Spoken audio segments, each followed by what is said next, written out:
Here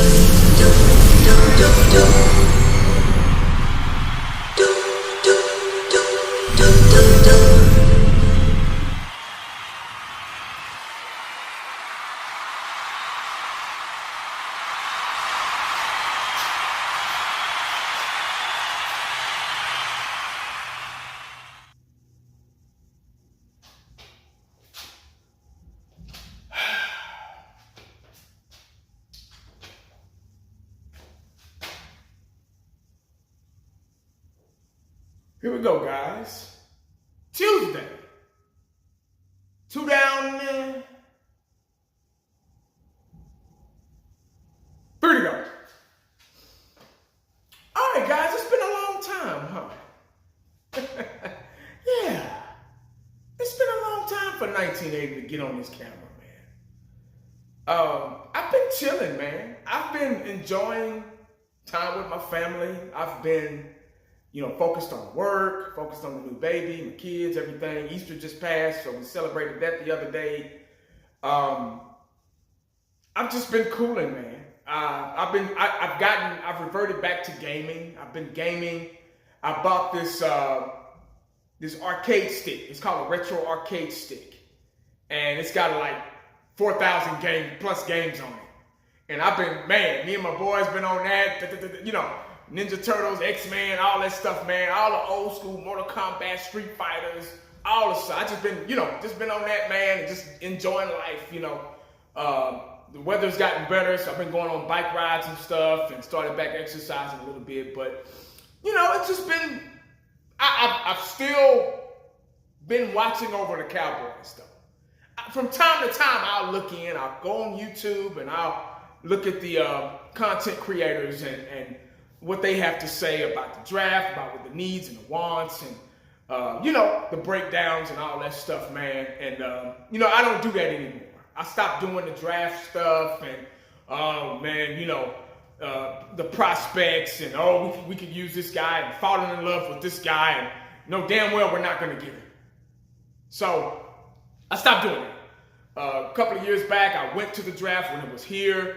Had a blast. I met a lot of people, man, and people were treating me like I was a superstar or something. I'm like, I'm not nobody. I'm signing autographs. I'm signing jerseys and shit, and it was crazy. I was like, who am I? I'm nobody, But, that was a good experience.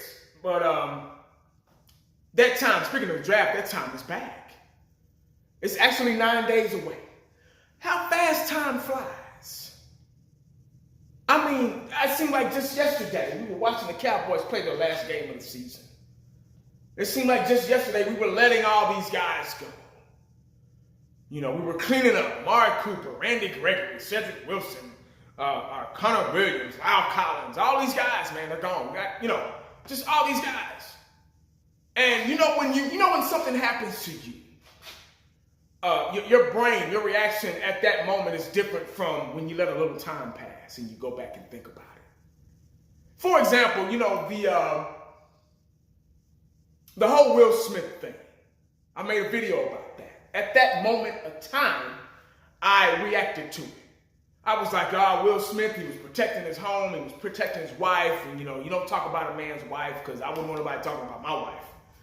But as actors, the professionals, professional comedians, actors, whatever, they're supposed to be resilient. They're supposed to be built for things like that. Just in case you're sitting in the front row and you got a comedian hosting the show, you're going to be put on blast about something. That's just the way it goes. Will went up there, he said some shit about Zeta, the G.I. Jane thing, and Will went up there and slapped the shit out of him and sat back down, Then he, keep your name out of my wife's mouth, and yada, yada, yada. Now that I go back and look at that, I've seen so many videos on it. I'm able to go back and be like, damn, that was fucked up, man. Why would you go and slap that was your homeboy back in the day. Well, not back in the day, but back in the day and currently, And for you to just go and slap that dude and Chris Rock's reaction after the fact, and I've seen so many videos on it. I felt so bad for him. I was like, man, that has to be embarrassing, and motherfucker slapping you on national television, and you really can't do nothing about it because you don't want to lose your career or whatever. And it was just a shame. It was just disgraceful. But when you go back and look at things, that's going towards everything, even the Cowboys. When we let those guys go I just named, at that time I was trying to find something negative about them to justify why they're gone. And now that I'm looking at them, I looked at the impact that they made on the team, and for Jerry to just let them walk. Now they're going to go somewhere else and ball out. That's usually how it goes.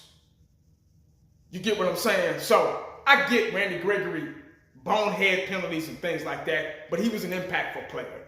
Lyle Collins, I thought that we were going to experiment with him at the left guard position, back to the left guard position, because that's where he was most positive. Cedric Wilson was somewhat of a key addition to the offense. He made a lot of big plays and a lot of big-time catches, and he wasn't a starter or anything, but he was okay. He was good enough to be on a team and to bring him in if somebody got hurt, and, yada, yada, yada. But a Cedric Wilson, I can understand him. He's replaceable because he's not just that superstar, playmaking, impactful type guy. Randy Gregory, should have held on to him. Should have held on. Amari Cooper should still be a Cowboy. Should still be a Cowboy.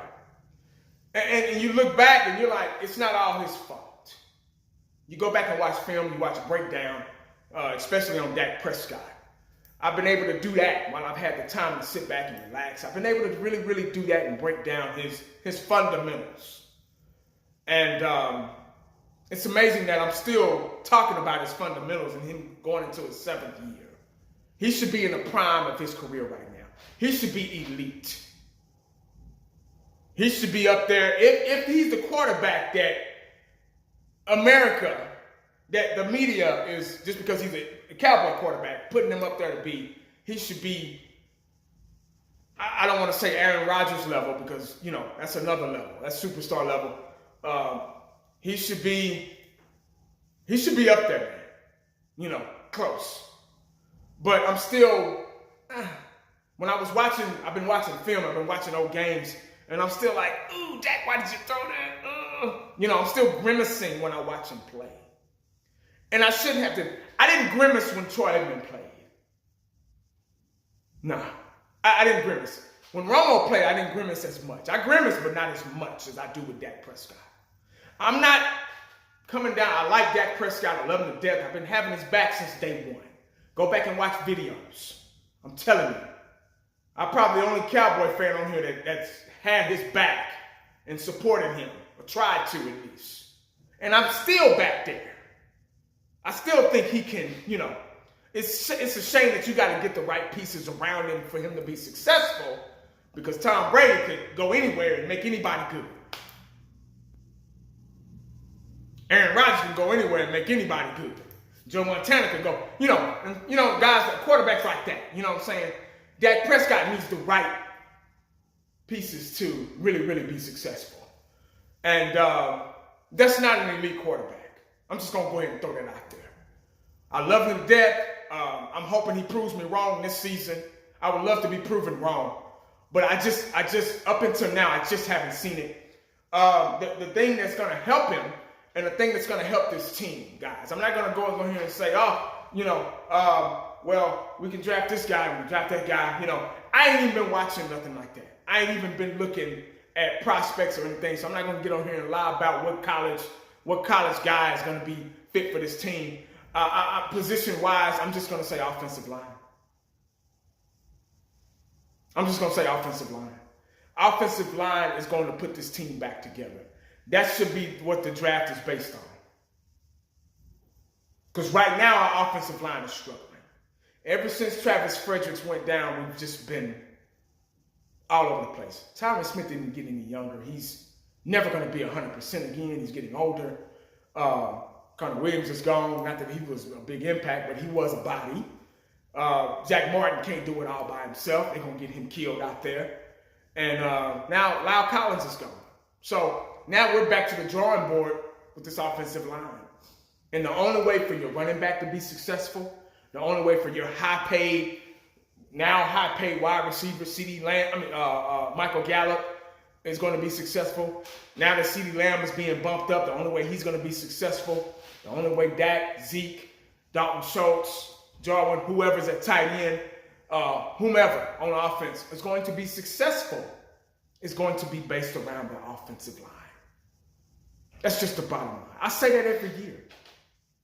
I've been saying it. I know all these other positions are fancy and you get your views and you put the college prospect picture on your damn thumbnail on your damn channel or whatever, and it looks exotic, it looks good, but you can do that all you want. The offensive line is your toothpaste. It keeps everything clean. Everything. When you use the right toothpaste, it keeps everything clean. It prevents cavities, it prevents all that stuff. If you use the right toothpaste, mouthwash, all that stuff, floss, you know, you ain't got to worry about all that stuff. But if you don't, if you go years, months, days, weeks without brushing your teeth, all that stuff is going to come in. The plaque, the bacteria, the cavities. You got to go to the dentist now. You know what I'm saying? They're going to be like, oh, what the hell's going on? What have you been doing? Oh, I got to pull this tooth. I got to pull that tooth. I got to pull this tooth. You know. So, and you're going to be walking around looking like Leon Spinks. You see what I'm saying? So when you don't have an offensive line, everything gets in. And Dak Prescott doesn't have any time to do anything at all. Ezekiel Elliott doesn't have any time. We can't get the running game going.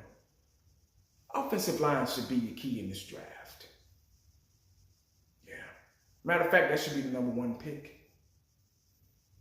Oh no, man! I know everybody's gonna get on here, and because it's not fancy enough for them. It's not exotic enough for them. You know, they looking for another. Oh, we need another receiver. We need another running back. We need another. No. Tom Brady, he was able to make those things happen. Tom Brady ain't the best quarterback. I mean, he ain't the most athletic quarterback in the world. But they gave him time. He had time to find people. You gotta have time, guys. Time. Gotta have that in order to be successful. That's all I got, man. I don't know if I'll make any videos between now and next weekend, because it is 28th through the 30th. That's Thursday, Friday, Saturday. I will be making videos, obviously, during the draft. I'll probably be going live and things like that. So y'all look out for me. I'm not going to say I'm back, but I am back for the draft. OTAs, I think OTAs started yesterday or something like that. I really haven't really looked in on it, but you know, time is flying, man. It's always something to talk about. But guys, thank y'all for tuning in, man. I appreciate you, man. Yeah, it's here, man. The draft. Get ready. Let's see what we're going to do, man. Offensive line is the key. Toothpaste. Make sure you stay cowboyed up and prayed up, because you never know what the day is going to bring you. Holla back at your boy. I'm out.